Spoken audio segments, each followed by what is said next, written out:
मैं अगर मेरे से पूछेंगे तो मैं एमपी साहब को, एमएलए साहब को, कौंसल साहब को सीधा जिम्मेदार ठहराऊंगा। जो भी प्रशासन है उससे मिलकर इसका रास्ता निकालें, ये तोड़फोड़ को बंद कराएं, और कहीं अगर है नहीं तो इन पे ये जब कराएंगे जब इनके निजी फंड से वो पैसा लिया जाएगा, पब्लिक का नुकसान पूरा करा जाएगा। पब्लिक को इसमें 1 रुपए का नुकसान नहीं होना चाहिए। जो 74/4 की जमीन है हमारे यहाँ, जो इनके संरक्षण में कट रही है, 74/4 की जमीन वो होती है जो भूमि, जो जमीन दी जाती है उस पर आज अवैध कॉलोनियां बस गई हैं, सारी अभी भी बस रही हैं।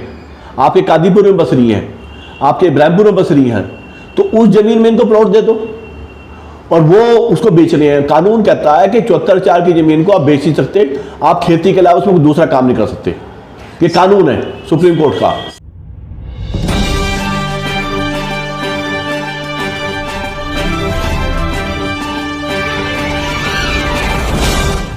रिलीफ कैसे मिले? रिलीफ मिलने का एक तरीका यह हो सकता है कि रिलीफ भी जनप्रतिनिधि दिला सकते हैं। एमपी साहब, एमएलए साहब, कौंसलर साहब, इनके पास प्लानिंग है, ये जनप्रतिनिधि है, ये डीडीए से, कॉरपोरेशन से, जो भी प्रशासन है उससे मिलकर इसका रास्ता निकालें, ये तोड़फोड़ को बंद कराएं, और कहीं अगर है नहीं तो इन पे ये जब कराएंगे जब इनके निजी फंड से वो पैसा लिया जाएगा, पब्लिक का नुकसान पूरा करा जाएगा। पब्लिक को इसमें 1 रुपए का नुकसान नहीं होना चाहिए। अगर किसी का बड़ी प्लानिंग है डीडीए की या किसी भी संस्था की, तो उसमें किसी का मकान आ रहा है और वो शिफ्ट करना बहुत जरूरी है उस प्लानिंग के हिसाब से, तो उसको इनके निजी फंड से पैसा दिलाया जाए। सब ये कहना है कि इनको जिम्मेदार मान के इनके थ्रू प्रशासन को बताया नहीं, प्रशासन भी यही था। प्रशासन बगैर इनकी मर्जी जनप्रतिनिधि कुछ नहीं करता, ना कर सकता है। तो प्रशासन को भी जिम्मेदार मानता हूं, लेकिन सीधा जिम्मेदार इन लोगों को मानता हूं मैं। उनको शिफ्ट करने का भी कोई ऐसा इंतजाम हो सकता है क्या? आप इस पर क्या सोचते हैं? बिल्कुल इंतजाम हो सकता है, लेकिन इस इंतजाम को भी जनप्रतिनिधि ही कर सकते हैं। हमारे एमपी साहब कर सकते हैं, हमारे एमएलए साहब कर सकते हैं, और कुछ योगदान इसमें कौंसलर साहब भी दे सकते हैं। अगर ये चाहें तो इस प्लानिंग को थोड़ा सा बदलाव करा सकते हैं। गरीब आदमी जो मकान खरीदे हैं उनको सरकार से कुछ व्यवस्था करा सकते हैं। जो 74/4 की जमीन है हमारे यहाँ, जो इनके संरक्षण में कट रही है, 74/4 की जमीन वो होती है जो भूमि, जो जमीन दी जाती है उस पर आज अवैध कॉलोनियां बस गई हैं, सारी अभी भी बस रही हैं। आपके कादीपुर में बस रही हैं, आपके इब्राहिमपुर में बस रही हैं। तो उस जमीन में इनको प्लॉट दे दो और वो उसको बेच रहे हैं। कानून कहता है कि 74/4 की जमीन को आप बेच नहीं सकते, आप खेती के अलावा उसमें दूसरा काम नहीं कर सकते। ये कानून है सुप्रीम कोर्ट का। सांसद जी का कहना था कि 6 साल पुरानी कॉलोनी जो है उसको हम टूटने नहीं देंगे, और इस पर कार्रवाई हुआ, तो सांसद जी को क्या कहेंगे आप? जिस कॉलोनी की बात कर रही है, जो मेरे संज्ञान में आया है, इसमें तो 10-10 साल, 15-15 साल पुराने मकान भी तोड़ने का उनका प्रावधान है। तोड़े हैं मकान इन्होंने। तो अगर ये कहते हैं कि नहीं तोड़ने चाहिए तो फिर क्यों टूट रहे हैं? इसका मतलब करनी और कथनी में अंतर है। पूरा करनी अलग है, कथनी अलग है।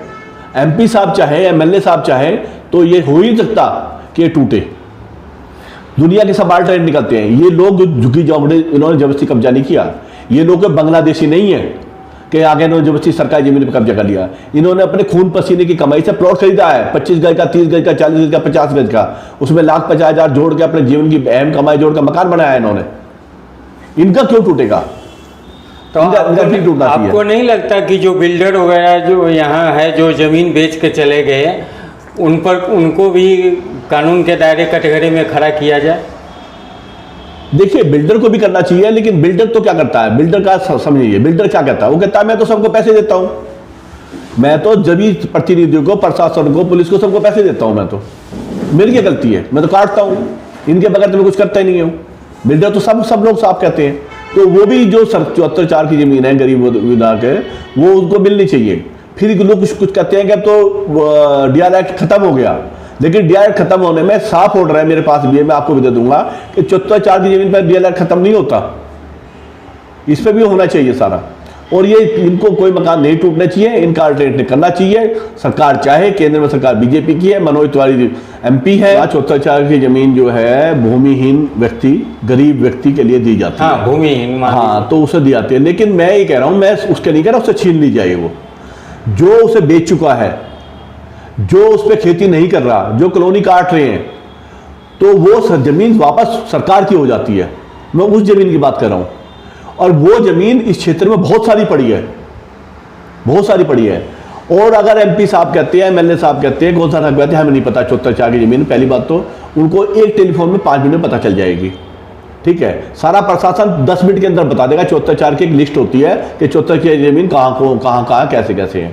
दूसरा नहीं है तो हमें मालूम है, बहुत जगह, बहुत मेरे सब जगह तो नहीं मालूम है मुझे, लेकिन मुझे बहुत सी जगह बुराड़ी विधानसभा मुझे मालूम है 74 की जमीन कहाँ है।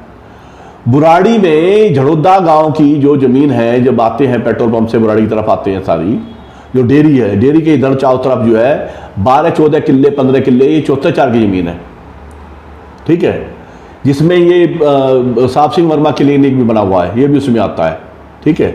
इसके चारों तरफ जो जमीन है 74 की है।